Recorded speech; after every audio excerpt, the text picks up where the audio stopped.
Les gars, est-ce que vous avez déjà connu vraiment un commercial? De base, t'as pas envie d'acheter, mais en fait, il ramène un délire. Tu dis, je crois en vrai, je vais acheter.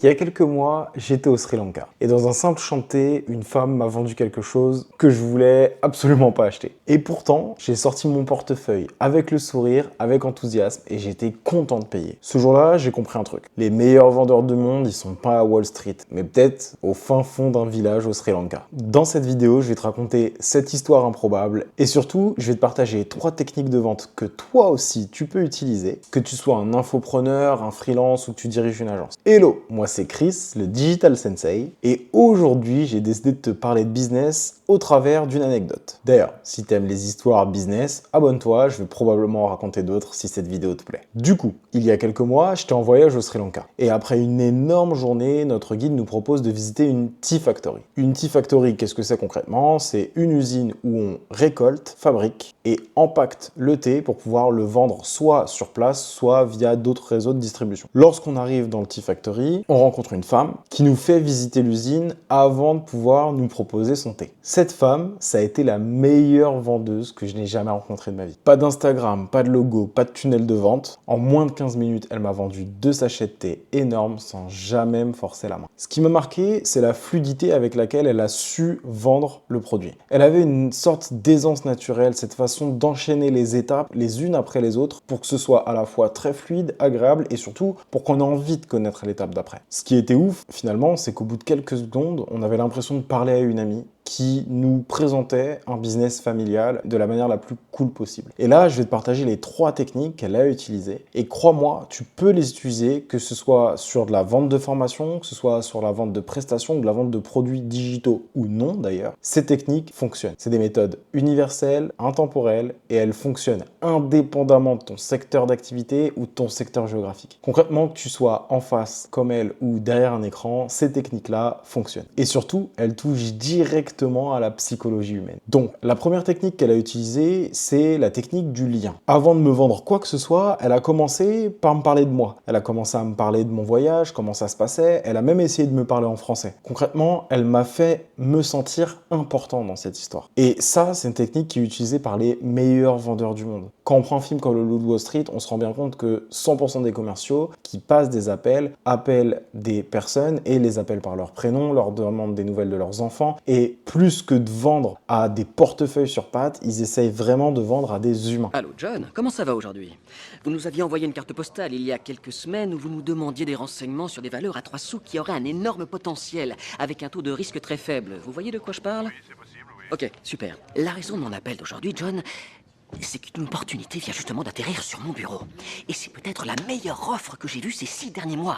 Si vous avez quelques secondes, j'aimerais vous en parler un peu. Vous avez une minute? Cette technique-là, on peut l'appeler la Personal Connection. Ensuite, la deuxième technique qu'elle a utilisée, et une technique qui a été assez impressionnante, c'est la technique du storytelling. Elle nous a raconté l'histoire du thé, l'histoire de sa famille qui a pu créer cette usine, et elle nous a montré comment ils font du thé, les difficultés que ça engendre, vraiment toutes les tenants et les aboutissants, du moment où ils cueillent le thé jusqu'au moment où ils le vendent. Et à travers ce storytelling, on a réellement pu connecter cette fois-ci avec elle dans l'autre sens. Elle nous a raconté plusieurs histoires qui nous a touchés, que ce soit les histoires de sa famille et qui ont cette usine depuis plusieurs générations, mais aussi des anecdotes sur la colonisation et comment le thé est arrivé au Sri Lanka.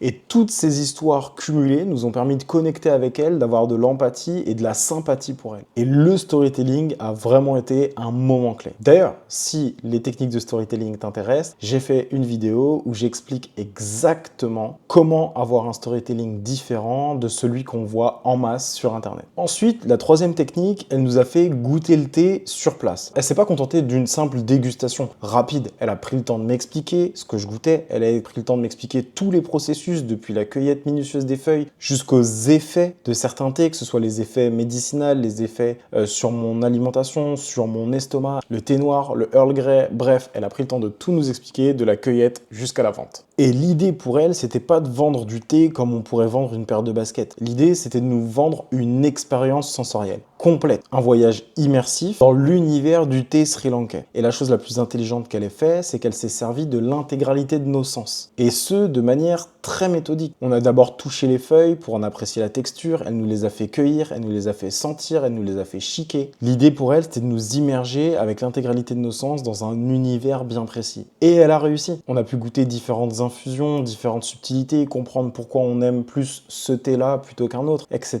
etc.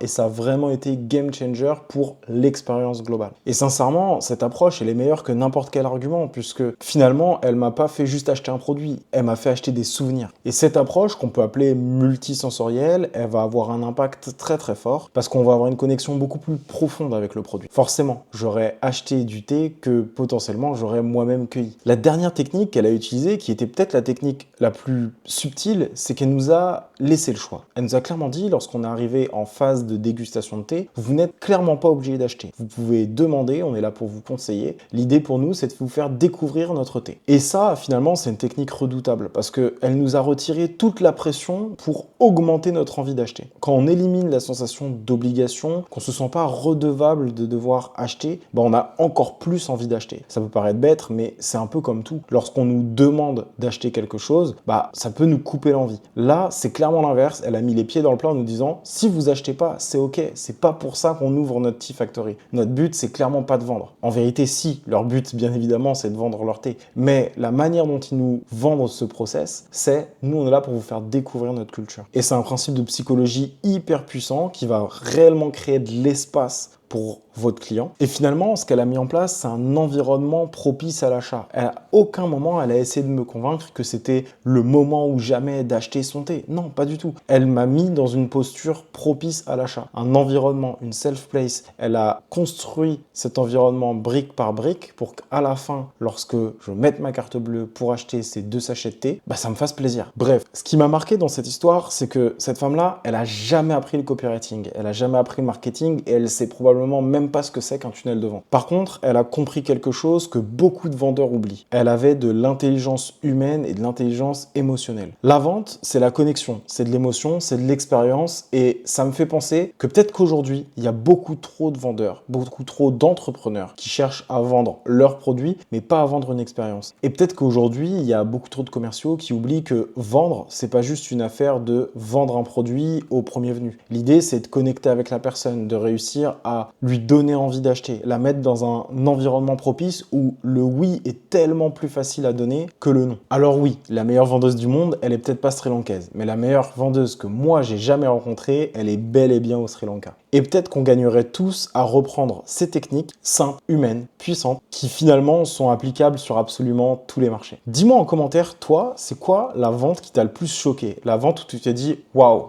la personne en face de moi, elle est trop forte. Sur ce les amis, comme d'habitude, abonne-toi, partage à des potes et je te dis à très vite pour la prochaine vidéo. Ciao!